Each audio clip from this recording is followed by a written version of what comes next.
Hey guys, welcome to 3-Player Co-op. I am Mark. I'm Sean. And I'm Mike. Today we're going to talk about such interesting topics as Capcom and their business practices and the fall of bricks and mortar stores. So gentlemen, Capcom. Okay, so I've got mixed feelings on where Capcom are going. They made some great games, nobody can really deny that, but they're starting to, I feel, alienate the fighting game community with their DLC practice. So, for example, their next big game is going to be Street Fighter Cross Tekken. Really looking forward to that. But already they've announced that so many of the characters that are going to be available for it are going to be DLC. So, straight away that creates a split. Also, the gem system that has already been controversial, you're going to have DLC gems. So, if you don't buy this DLC, you're immediately putting yourself at a disadvantage. Now, you could argue that if you don't download the characters, that's okay because you just don't play as those characters. But if you don't download the gems, you can never use them, and automatically somebody who does have the gems is in an advantageous position to you.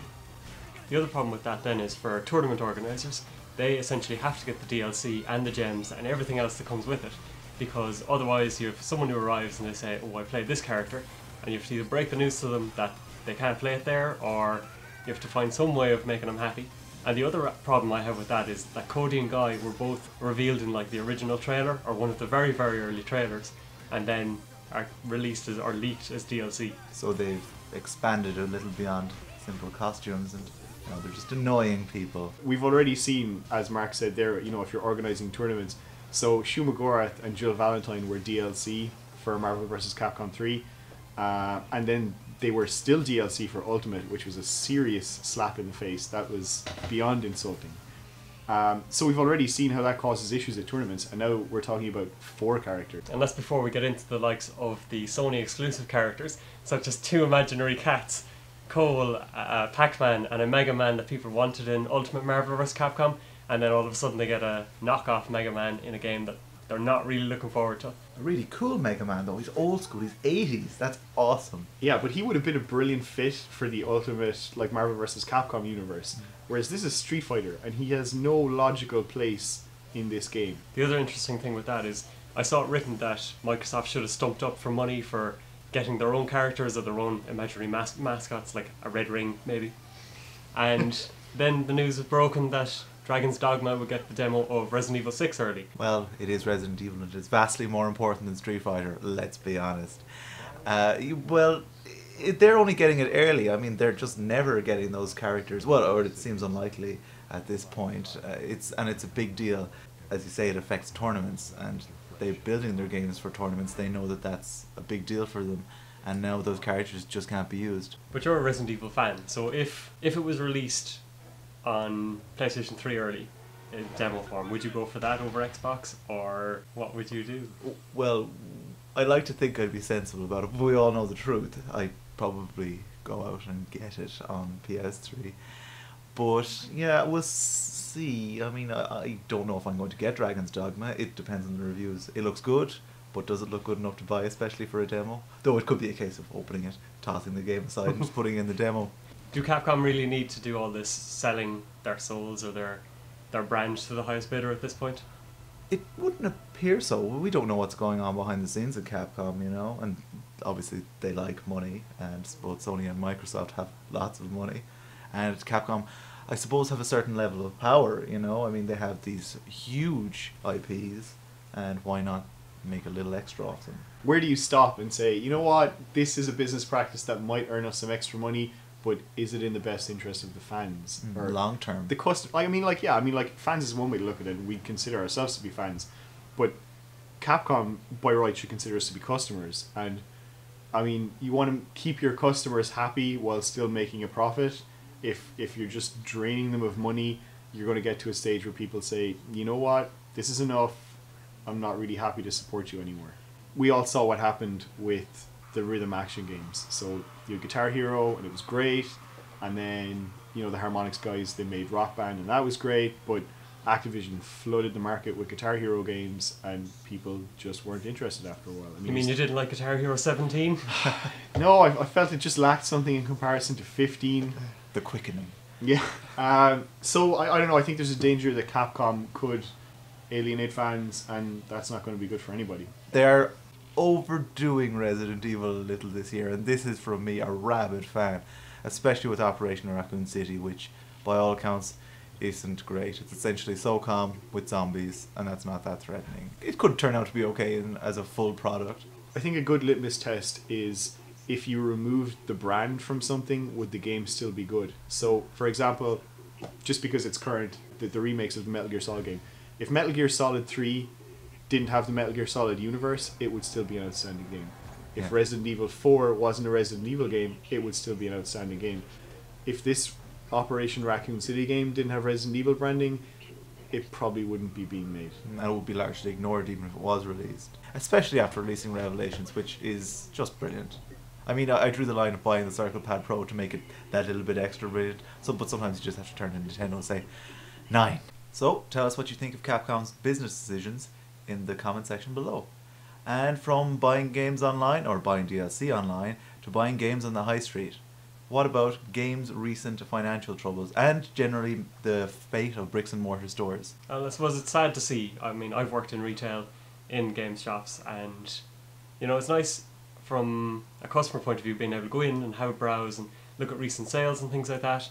But from a practical point of view and from a poverty point of view, it's much, much cheaper to just buy games online. You know what you're getting with Steam and the likes. You get it instantly, and you know me, I love the Xbox Live arcade games. It's just a convenience factor, really. It's easy to sit in your house late at night and just impulse buy and stuff like that. But there's a whole, the waiting period. I mean, there's an instant aspect of being able to go into a game shop and buy something. Okay, sometimes you'll get something before launch, but I guess the impulse buy thing seems less effective when you buy online. I guess I find to impulse buy a bit more online. I mean, you're not going to be standing in a shop and thinking, oh wow, that's really cheap, I didn't notice that. I mean, like, typically you'll see the price of a game online if you search for it, or if you search by a certain price. So you might find that you're buying games that you wouldn't have because you thought, you know what, I'll search for games under €15 on Amazon, and you make a purchase there. Whereas if you're in a bricks and mortar shop, you see a bunch of games in front of you, and you might notice that something you intended on purchasing was particularly cheap, so you could buy it. I have mixed feelings about the death of games. They were never really the cheapest place to buy a game. So if you had a limited amount of cash, and let's face it, most of us do, you went into the city centre, you could buy a game for €50 in game, or you could buy it for 45 in HMV. It's very difficult to justify spending an extra €5 to buy from a dedicated games retailer. They would have a better selection than HMV. They carry PC games, that's great as well. But it's hard to justify spending the extra money to buy from game when you could buy from HMV. By the same token, it's pretty difficult to justify spending an extra €10 to buy from game when you could spend €10 less and buy from Amazon. If you're going to vote with your pocket, game aren't going to win very often. I think that's probably why they're suffering at the moment. So shops on the high street are suffering across all sectors. But in video gaming, you have a demographic who are very tech aware, and we all use the internet to game. Of course, we use it to purchase as well. So you're going to suffer more than the person who buys clothes or who sells clothes, because you're selling something that is very easily available online. The interesting thing as well, I think, is people talk about how piracy and secondhand games are affecting developers, but piracy surely has an impact on the stores themselves, but they benefit massively from secondhand sales. That's where they make most of their money, they say. Exactly. Well, profit margin, definitely. Like, you trade in a game, you get maybe a $5. I've seen it. You get very, very little. Sometimes, like, PS2 games or early PS3 games, you'd be like, it's €1. When was the Take last it or time leave any it. of us Yeah. traded in a game? Yeah, like, I still remember the last game I traded in, and it's probably the only game I've ever traded in. So I bought Forza 3, which is a couple of years back at this point, and I think it was it Smith's, a Toy Story, that I bought it from, and they gave away a free copy of Forza 2 with it. Okay, so at the time, I think it was about a tenner to buy Forza 2. I went into GameStop, I asked how much I would be given in trade-in value for Forza 2, and they offered me €1, and I said, you know what, it's better than nothing. But even if they sell that for €4, they're making... They're making huge profit. Don't think too hard about it. Struggling in maths there.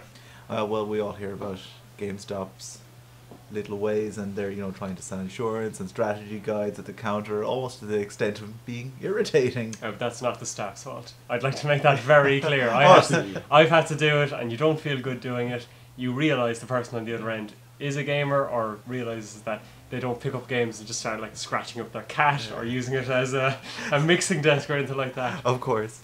Okay, so your options are twofold. One, you can drive into town, find a parking space, walk into game, pick up your game, go to the counter, spend €50 and have somebody at the counter say, do you want to buy insurance for an extra €2 or €3?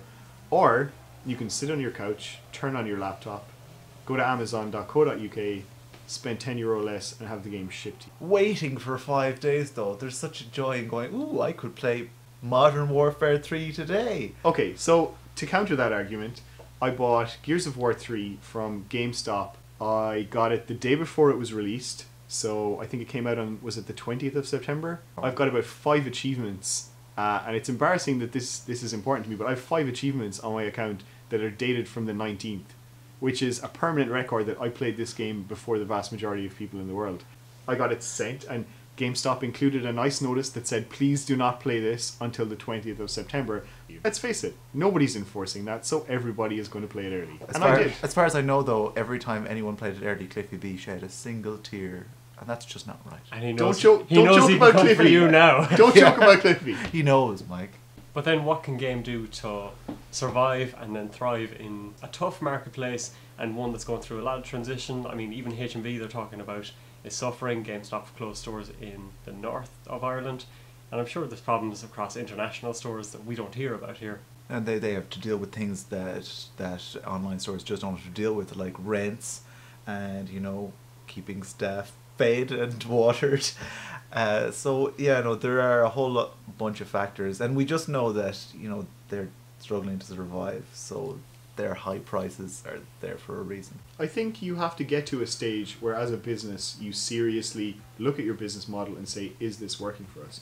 So a couple of years ago, Xavi, who had a retail presence, made a decision where they said, you know what, it's costing us too much, we are just going to sell online. So Xavi sell online now. Tell us what you think of the fall of bricks and mortar stores and the rise of the internet in the comment section below. I've been Sean, he's been Mark. And he's been Ron Swanson's #1 fan, Mike.